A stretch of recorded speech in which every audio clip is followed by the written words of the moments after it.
Up there, you go around every hour and a half, time after time after time. You wake up usually in the mornings, and just the way that the track of your orbits go, you wake up over the Mideast, over North Africa. As you eat breakfast, you look out the window as you're going past, and there's the Mediterranean area, and Greece, and Rome, and North Africa, and the Sinai, the whole area. And you realize that in one glance, that what you're seeing is what was the whole history of man for years, the cradle of civilization. And you go around down across North Africa and out over the Indian Ocean and look up at that great subcontinent of India pointed down toward you as you go past it. And Ceylon off to the side, Burma, Southeast Asia, out over the Philippines, and up across that monstrous Pacific Ocean. Vast body of water. You've never realized how big that is before. And you finally come up across the coast of California and look for those friendly things. Los Angeles and Phoenix and on across El Paso. And there's Houston. There's home. And you look, and sure enough, there's the Astrodome. And you identify with that, you know? It's an attachment. And down across New Orleans, and then looking down to the south, and there's the whole peninsula of Florida laid out. And all the hundreds of hours you spent flying across that route, down in the atmosphere, all that is friendly again. And you go out across the Atlantic Ocean and back across Africa. And you do it again, and again, and again. And that identity, that you identify with Houston, and then you identify with Los Angeles, and Phoenix, and New Orleans, and everything. And the next thing you recognize in yourself is you're identifying with North Africa. You look forward to that. You anticipate it. And there it is. That whole process begins to shift of what it is you identify with. When you go around it in an hour and a half, you begin to recognize that your identity is with that whole thing, and that makes a change. You look down there, and you can't imagine how many borders and boundaries you crossed again and again and again, and you don't even see them.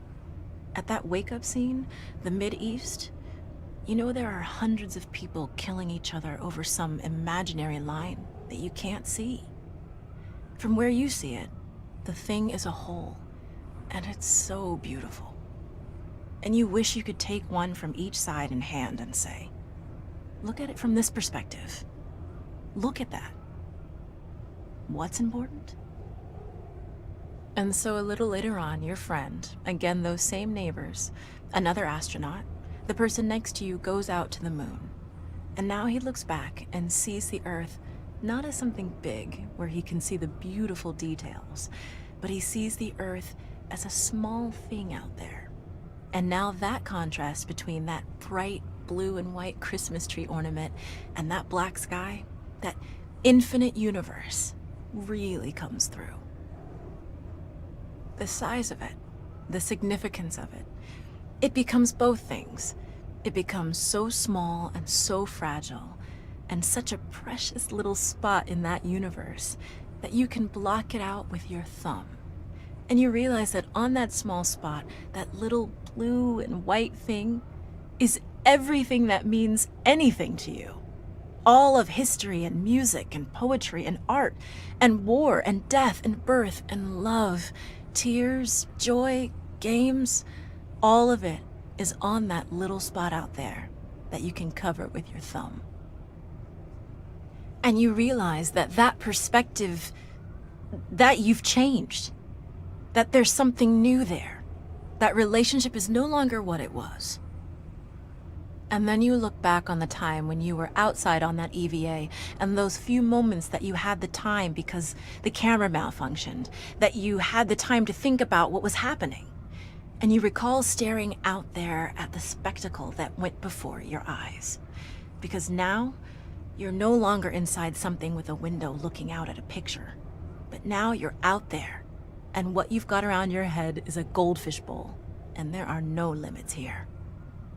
There are no frames. There are no boundaries.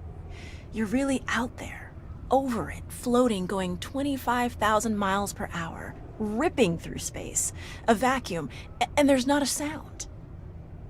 There's a silence, the depth of which you've never experienced before. And that silence contrasts so markedly with the scenery and the speed with which you know you're going. That contrast, the mix of those two things, really comes through. And you think about what you're experiencing and why. Do you deserve this? This fantastic experience? Have you earned this in some way? Are you separated out to be touched by God to have some special experience here that other men cannot have? You know the answer to that is no. There's nothing that you've done that deserves that earned that. It's not a special thing for you. You know very well at that moment, and it comes through to you so powerfully, that you're the sensing element for man. You look down and see the surface of that globe that you've lived on all this time, and you know all those people down there. They are like you. They are you. And somehow you represent them when you are up there. A sensing element, that point out on the end, and that's a humbling feeling. It's a feeling that says you have a responsibility. It's not for yourself. The eye that doesn't see does not do justice to the body. That's why it's there. That's why you're out there. And somehow you recognize that you're a piece of this total life.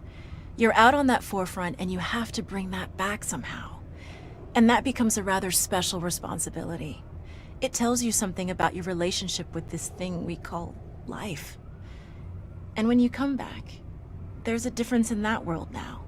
There's a difference in that relationship between you and that planet, and you and all those other forms of life on that planet, because you've had that kind of experience. It's a difference, and it's so precious. And all through this, I've used the word you because it's not me. It's not Dave Scott. It's not Dick Gordon, Pete Conrad, John Glenn. It's you. It's us. It's we. It's life. It's had that experience. And it's not just my problem to integrate. It's not my challenge to integrate, my joy to integrate. It's yours. It's everybody's. Russell Schweickart, 1975.